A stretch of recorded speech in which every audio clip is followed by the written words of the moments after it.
அந்த வகையில் பார்க்கும்போது அவரை தேடி அவர் போயிட்டுருக்காரு.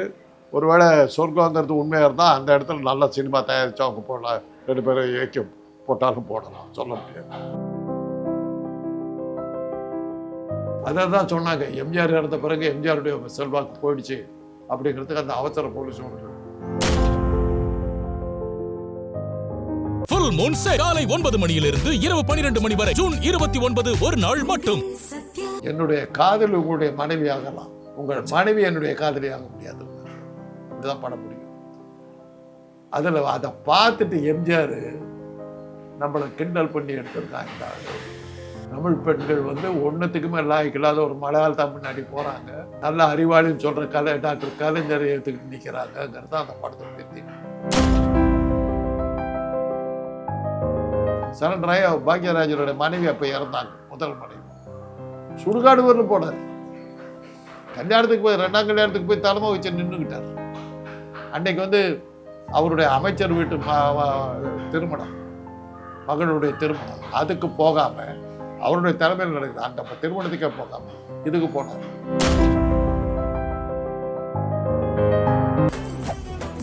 மெரிபா பன்னீர் சோடா, ஐ ட்ரஸ்ட் மெரிபா. அது சிவபெருமானை காட்டுவாங்க, பார்வதி பக்கத்தை பார்த்துட்டாரு. அப்படியே க்ளோஸ்அப்ல மூஞ்ச காட்டி மேலே போனாக்கா தலைமுடிக்குள்ள இருக்கு அங்கே. அதான் சின்ன வீடுன்னு டைட்டில் போடும். ரெஃப்ளெக்ட் நேயர்களுக்கு வணக்கம். ஐயா, இன்னைக்கு காலையிலே 10 மணிக்கு திரைக்கதை மன்னன் பாக்யராஜ் அவரோட மரணம் வந்து பெரிய அதிர்ச்சிகரமான சம்பவம் ஆகிட்டு, நேற்று வரைக்கும் ஆக்டிவாக இருந்திருக்காரு. குஷ்பு மகள் திருமணத்துக்குலாம் போயிருந்தார். அவரோட மரணம் வந்து திரையுலகத்துக்கு எப்பேற்பட்ட இழப்பு ஐயா? ஒரு வெற்றிகரமான தயாரிப்பாளர், ஒரு வெற்றிகரமான இயக்குனர், அவருடைய இழப்பு ஒரு வருத்தத்தை தரக்கூடியது.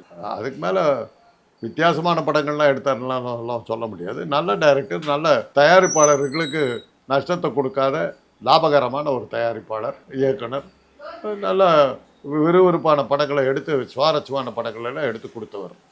தமிழ் திரையுலகத்தில் ஒரு நல்ல நடிகர், இயக்குனர், பன்முகத்தன்மை கொண்டவர். அந்த வகையில் அந்த இழப்புங்கிறத நம்ம வருத்தப்படுறோம். இன்றைக்கி ஏன் அந்த இழப்பை பெருசாக நினைக்க முடியலன்னா, சினிமாவே இல்லை. அதனால் அவங்கெல்லாம் இப்போ நடிகர்கள் ஒருத்தர் சாகும்போது நமக்கு ஒன்றும் புரிய மாட்டேங்குது. ஏன்னா சினிமா பார்த்து எந்த காலமாக ஆச்சு. இன்றைக்கி தியேட்டர்களும் இல்லை, சினிமாவும் இல்லை, எதுவும் இல்லை. அதனால் இவங்கெல்லாம் இழக்கும் போது அடடே இவங்கெல்லாம் போயிட்டாங்களான்னு நம்ம பார்த்துக்கிட்டு இருக்கோம். இருந்தாலும் ஒரு நல்ல ஒரு கலைஞரை நம்ம இழந்திருக்கோம். அது வருத்தப்பட வேண்டிய விஷயம். அவரோட குருநாதர் இயக்குனர் எம் பாரதிராஜ் அவர்கள் மறைந்து ஒரு சில வாரங்களில் இவரும் இறந்துட்டார் சார். 17 நாள் தான் அது. அந்த வகையில் பார்க்கும்போது அவரை தேடி அவர் போயிட்டுருக்காரு. ஒருவேளை சொர்க்கங்கிறது உண்மையாக இருந்தால் அந்த இடத்துல நல்ல சினிமா தயாரித்து அவங்க போடலாம், 2 பேரும் இயக்கி போட்டாலும் போடலாம், சொல்ல முடியாது. குருவை பின்தொடர்ந்த ஒரு தீவிரமான சிஷியனாக தான் பாக்யராஜன் நம்ம எடுத்துக்கணும். ஒரு மன அழுத்தமாக, ஒரு ப்ரெஷர்னால இந்த மாரடைப்பு ஏற்பட்டுருக்கலாமா? மாரடைப்புக்கு ஆயிரக்கணக்கான காரணங்கள் உண்டு. இவங்களுக்கெல்லாம் நிறையா இருக்குது. சினிமா போயிடுச்சு, நமக்கு என்ன இருக்குது இன்னும் வாழ்க்கைங்கிற அந்த ஃபீலிங்கெல்லாம் கூட இருந்திருக்கலாம். இன்றைக்கி இருக்கிற புதுசாக வந்த பல நடிகர்களை பார்க்கும்போது எனக்கு பாவமாக இருக்குது. அவங்க என்ன பண்ண போகிறாங்கன்னு தெரியல எனக்கு. இதை நம்பி உள்ளே வந்திருக்காங்க. இன்னும் வாழ வேண்டிய காலம் நிறையா இருக்குது. சினிமா போயிடுச்சு, என்ன பண்ண போகிறாங்கன்னு தெரியல.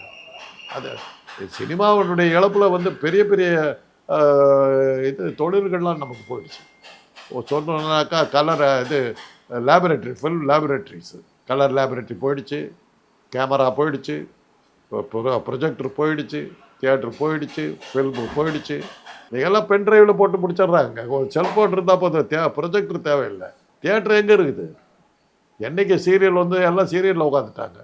சினிமாவுக்கு போகலான்னு வீட்டில் என் மனைவியை கூப்பிட்டாக்கா, இல்லைங்க எனக்கு அந்த சீரியல் அந்த டேர்னிங் பாயிண்ட் வருது, அது இன்றைக்கி வேணாம், இன்னொரு நாளைக்கு போகலாங்கிறாங்க. வரமாட்டேங்கிறாங்க. சீரியல் எப்படி ஹாலிவுட் எப்படி உழுந்ததோ, மேல்நாட்டு படங்கள்லாம் எப்படி சீரியல் வந்தோடனே காலியாச்சோ, அதே காரணத்தினால தான் இந்திய திரைப்பட உலகமும் காலியாச்சு. ஹாலிவுட்டுக்கு அப்படி தான். அவங்களுக்கு அந்த டிவி பெருசாக வந்த உடனே 10 நிமிஷத்தில் ஹாலிவுட் காலி ஆகிடுச்சு. எம்ஜிஎம் போயிடுச்சு, மேரகோன் போயிடுச்சு, 20th Century Fox போயிடுச்சு, வார்னர் போயிடுச்சு, யூனிவர்சல் இன்டர்நேஷ்னல் போயிடுச்சு, ஆர்கேஓ போயிடுச்சு. எவனும் கடமை காலத்தில் அண்ணா சாலையில் அத்தனை தேட்டரில் ஆங்கில படம் ஓடிட்டு. இன்றைக்கி என்னாச்சு?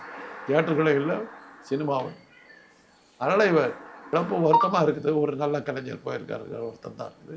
சினிமா போயிட்டதுனால அந்த இழப்பு நம்மளை பெருசாக பாதிக்காதுங்கிறது தான் உண்மையான காரணம். அதுக்கு மேலே சொல்ல முடியாது. சார் தமிழ் சினிமாவில் நீங்கள் ஆரம்பிச்சிங்கன்னா சார் ஸ்ரீதர்லேருந்து ஆரம்பிச்சு பாலச்சந்தர், அப்புறம் பாரதி ராஜா, சங்கர், இது மாதிரி ஏகப்பட்ட டேரக்டர் ஜாம்பவான் அந்த டைத்தில் வந்திருக்காங்க சார். பாக்கியராஜ் சாருக்கு மட்டும் ஏன் இந்த ஸ்க்ரீன் பிளேக்கிங் திரைக்கதை மன்னன்கிற பேர் வந்துச்சு சார்? அது அவங்கள தான் கேட்கணும். எனக்கு அது என்னன்னு தெரியல. திரைக்கதை எழுதுறதுல அப்படி என்ன ஒரு பெரிய விசேஷம், அதில் அப்படி என்ன சாதிச்சாருங்கிறது அந்த துறையை சேர்ந்தவங்க தான் கேட்கணும். எனக்கு அதை பற்றி ஒன்றும் தெரியாது. அது எல்லாருமே சொல்லுவாங்க திரைக்கதை எழுதுறதுல நடிச்சிக்க முடியாதும்பாங்க. அது என்னன்னு தெரியாது சார். எம்ஜிஆர் அவர்கள் இறந்து அவரோட படம் வந்து ஒரு ரிலீஸ் ஆகாமே இருந்துச்சு சார். அதாவது வந்து பார்த்தீங்கன்னா அண்ணா நீ என் தெய்வம்னு அந்த படத்தை கிட்டத்தட்ட வந்து ஃபிலிம் மேக்கிங்கில் அவர் அவசர போலீஸுங்கிற நூறில் வந்து ஜாயின் பண்ணார். இதெல்லாம் ஒரு இன்டெலிஜென்ஸை காட்டுதா? அந்த அதை பற்றி தெரியும் இல்லை, அதை ட்ரை பண்ணார். ஓகே, டெக்னாலஜி சரியாக யூஸ் ஆகல அதுக்கு. Okay okay sir. அது அந்த படத்தை எடுத்து லேட்டஸ்ட் டெக்னாலஜியை வச்சு எம்ஜிஆர் மாதிரி எல்லாம் மார்பிங் எல்லாம் கொண்டு போட்டார். Okay okay sir. கிளைமேக்ஸ் சீன்ல எல்லாம் அடிபட்டு போச்சு. எம்ஜிஆர் க்ளோஸ்அப் காட்டும்போது நல்லா தெளிவாக தெரிஞ்சுது. அதில் அந்த படம் காலி ஆகிடுச்சு. 2 நாள் தான் ஓடிச்சு. அதை தான் சொன்னாங்க எம்ஜிஆர் இறந்த பிறகு எம்ஜிஆருடைய செல்வாக்கு போயிடுச்சு அப்படிங்கிறதுக்கு அந்த அவசர போலீஸ் ஒரு திரையுலகமே எதிர்பார்க்கல. எம்ஜிஆர் ரசிகர்கள்லாம் அப்படியே வந்து தியேட்டரையும் இடித்து போடுற அளவுக்கு வருவாங்கன்னு எதிர்பார்த்தாங்க. 2 நாள் இந்த மாதிரி க்ரௌட் இருந்தது. எம்ஜிஆருடைய செல்வாக்கு இன்னும் போகலைன்னு 3ஆம் நாள் பார்த்தா ஈக்காக்கா இல்லை. 1 வாரம் கூட உள்ள படம். பட் ஒரு நல்ல முயற்சி. அந்த லேட்டஸ்ட்டு தொழில் நுணுக்கத்தை பயன்படுத்தி இறந்து போனவர்களையும் மறுபடியும் கொண்டு வர முடியும். ஆர்டிஃபிஷியல் இன்டெலிஜென்ஸுக்கு ஆரம்ப காலமாக இருந்தது. ஃப்ளாஷ்பேக்கில் எம்ஜிஆர் செயற்கை நுண்ணறிவுக்கு இதாக இருந்த அடிப்படையாக இருந்த ஒரு படமாக கூட நம்ம அதை எடுக்கலாம். எம்ஜிஆரால் அவர் வந்து கலை உலக வாரிசுன்னு அறிவிக்கப்பட்டாரா? எப்படி சார் அது? அது எப்படி எம்ஜிஆருக்கு மட்டும் ஸ்பெஷலைட்டாக எப்படி ஒரு கவர்ந்தார்? ஒரு படம் எடுத்தாருங்க. Okay sir. அந்த படத்தினுடைய கதை என்னன்னா, சினிமா சான்ஸ் கேட்டுக்கிட்டு ஒரு மலையாளி ஒரு கேரளாக்காரன் இசையமைப்பாளர்னு சொல்லிக்கிட்டு சென்னைக்கு வர்றான். ஒரு வீட்டில் குடியிருக்கிறான், கொடுத்தனா இருக்கிறான். அந்த வீட்டுக்கார பொண்ணு வந்து அவனை லவ் பண்ணுது. வேலை கிடைக்கல, சோத்துக்கு லாட்ரி, எதுக்குமே லாயக்கில்லை. அதை தன்னை எப்படி அறிமுகப்படுத்துவார் அந்த படத்தில்னா, சென்னைக்கு அவர் வந்து ஸ்டேஷன் விட்டு இறங்கி வருவார். அவர் கூட ஒரு சிஷ்யனை ஒரு பையனும் வருவான். 2 பேரும் வருவாங்க. அவங்களுக்கு முன்னாடி ஒரு எருமாடு போகும். ஒரு எருமாடு சென்னைக்கு வந்துச்சுங்கிற பேர் காட்டுவார். அந்த மாதிரி அறிமுகப்படுத்துவார். அந்த என்ன ஆகுது, அந்த கதாநாயகி அவரை உளுந்து லவ் பண்ணுறான்.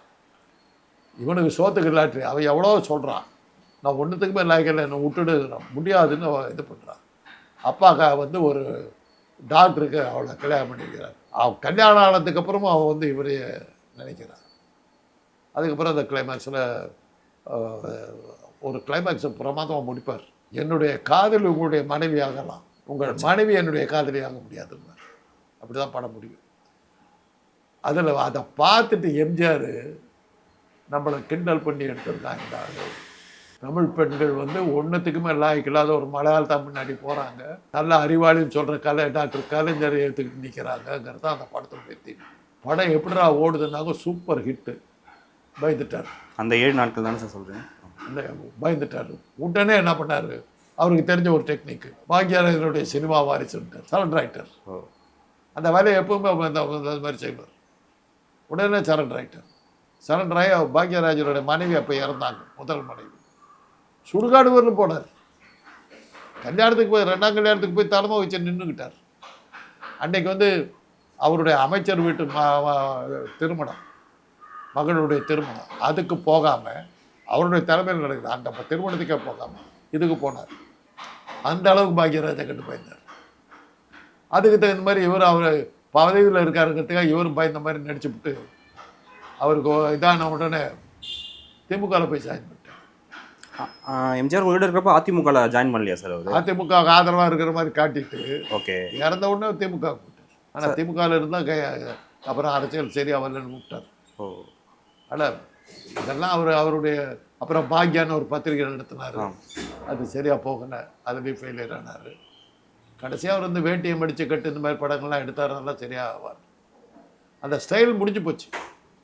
அவருடைய பாணி படங்கள்லாம் வந்து முடிஞ்சு போச்சு. அதோட அவரை விலகிற நேரம்னா சினிமாவே முடிஞ்சு போச்சு. அதனால் எல்லாம் நல்லா போச்சு சார். இப்போ இந்த சோசியல் ஜஸ்டிஸ், அதாவது சமூக நீதி, ஜாதி ஒழிப்பை பற்றி இப்போ ஏகப்பட்ட டைரக்டர்ஸ் படம் எடுக்கிறாங்க சார். மாரிராஜ், அதுக்கப்புறம் ரஞ்சித் அவர்கள்லாம் குறிப்பிட்டு அவர் அந்த காலத்தில் வந்து இது நம்ம ஆளுன்னு நினைக்கிறேன் சார் அந்த படம் பேர்.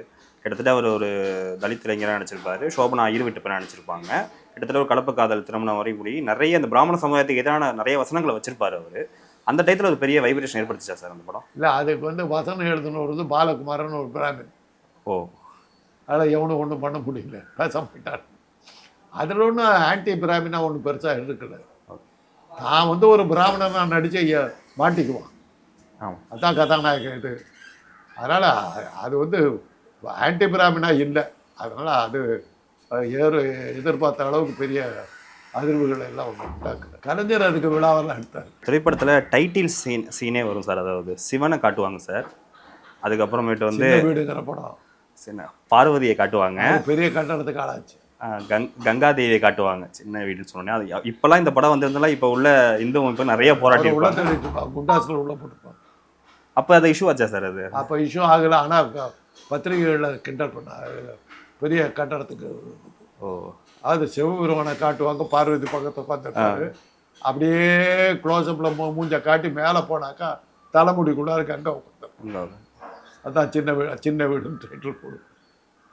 அது அன்னைக்கு பத்திரிகை உலகம் வந்து 3%காரருக்கு தானே அவங்கெல்லாம் பெரிய கட்டணத்தை தெரிவிச்சாங்க. ஃபுல் மூன் சேல் காலை 9 மணியிலிருந்து இரவு 12 மணி வரை ஜூன் 29 ஒரு நாள் மட்டும்.